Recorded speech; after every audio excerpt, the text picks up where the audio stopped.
Assalamualaikum warahmatullahi wabarakatuh. Kenalin, nama aku Riyahyati. Di video kali ini aku mau review judul skripsi bimbingan dan konseling. Jadi dari teman-teman semuanya itu kayak dari kemarin-kemarin itu sebenarnya banyak yang udah nge-review, minta di review judulnya gitu kan. Karena yang permasalahan mahasiswa ini dalam pembuatan judul ini, memang pembuatan judul itu memang dianggap sepertinya kayak sepele gitu kan, kayaknya bisa gitu, tapi ternyata banyak mahasiswa yang belum paham juga, ataupun yang masih ragu ataupun masih takut bagaimana sih cara pembuatannya, karena semuanya itu berawal dari pembuatan judul gitu kan, karena kita di ACC dulu judul kita dan kita baru bisa membuat proposal bab 1 sampai bab 3 gitu. Makanya ini pembuatan judul ini sangat penting karena ini pondasi awal.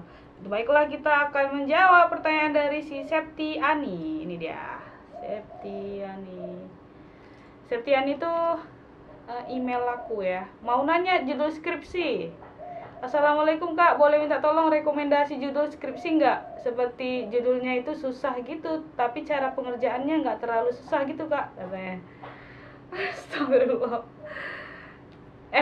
Untuk pertanyaan ini, jadi si Septiani, kamu itu bisa lihat playlist kakak ya kan, yang judulnya itu tentang judul skripsi gitu.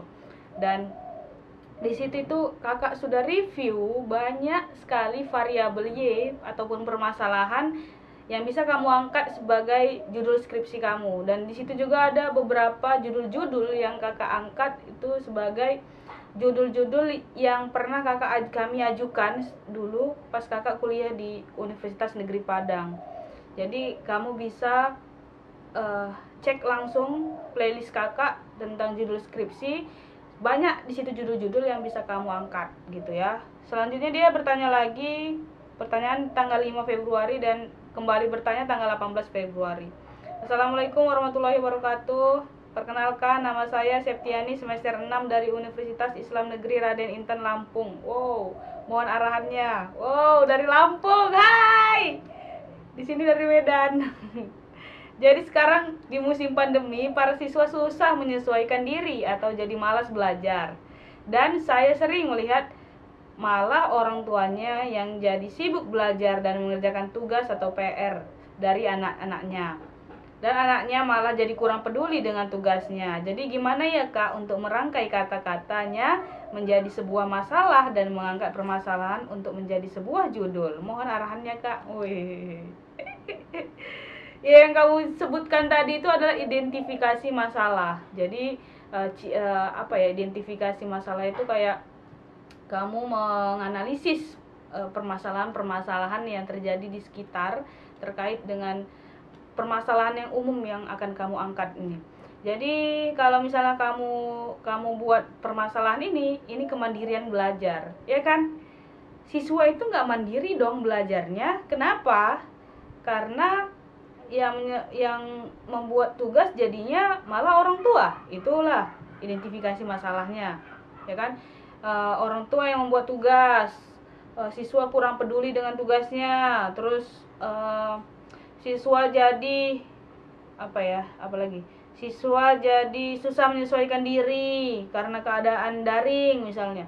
Itu termasuk dalam masalah-masalah yang ada di dalam kemandirian belajar. Jadi kamu bisa buat permasalahan kemandirian belajar di saat pandemi gitu. Dan ini sangat penting sih karena menurut kakak memang permasalahan kemandirian belajar ini yang saat ini memang benar-benar terjadi, yang dirasakan oleh banyak siswa di Indonesia juga, dan mereka itu ternyata kemandirian belajarnya itu rendah. Dilihat dari berbagai aspek ini tadi, ternyata yang mengerjakan tugas orang tua, terus juga yang siswanya tidak peduli, siswa malah main game dan sebagainya. Mungkin bisa kamu jadikan judul seperti itu ya, dan kamu bisa cari di jurnal di internet, jurnal-jurnal yang berkaitan dengan kemandirian belajar gitu, dan kamu bisa jadikan judul misalnya layanan informasi kah yang cocok. Jadi dalam pembuatan judul kemarin juga mahasiswa aku yang nanya gitu kan, Bu, kalau misalnya layanan informasi atau layanan orientasi gitu kan, layanan orientasi itu kan diberikan saat awal semester gitu kan. Kalau misalnya kamu ragu dalam memberikan layanan orientasi, kamu bisa ubah layanannya dengan layanan informasi. Tapi kamu harus pertimbangkan, layanan informasi itu memang cocok nggak diberikan saat permasalahan ini gitu. Dan ada nggak di jurnal terdahulu ataupun penelitian terdahulu yang memberikan penelitian seperti itu juga gitu. Jadi kita tuh kalau misalnya kita nggak mau repot kali ya kan, dan kita sebagai peneliti yang meneliti penelitiannya sebelumnya gitu nggak apa-apa. Tapi kalau kita mau jadi peneliti yang baru gitu kan, menemukan sesuatu yang baru gitu, kita mau coba, ya udah sok aja gitu kan, boleh aja gitu. Tapi kalau menurut aku, kita tuh berlandaskan penelitian yang terdahulu gitu.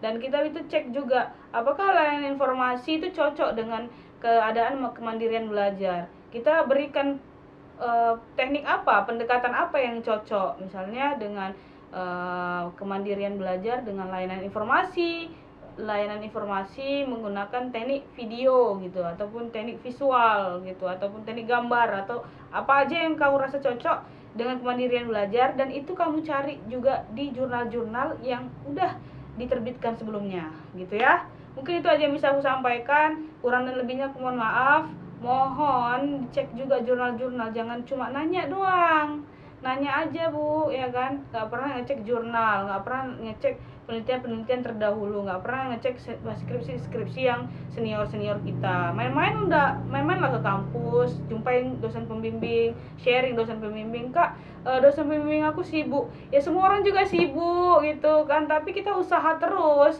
Sampai itu dosen aku dulu pernah bilang, dia tuh saking pengen cepat selesai ya kan, dia tuh setiap hari temuin dosen pembimbingnya cuma untuk menyapa saja, memberikan salam ataupun menyapanya aja. Karena dengan kita menampakkan diri kita dengan dosen pembimbing kita, itu artinya kita itu memang betul-betul serius dalam menyelesaikan skripsi kita gitu. Dan itu yang aku buat juga gitu, walaupun nggak bimbingan ataupun nggak sharing, nggak ketemu sama nggak konsultasi sama dosen pembimbing gitu kan, tapi aku setiap hari aku usahakan ketemu sama dosen pembimbingku, walaupun cuma assalamualaikum Bu, assalamualaikum Pak gitu ya kan.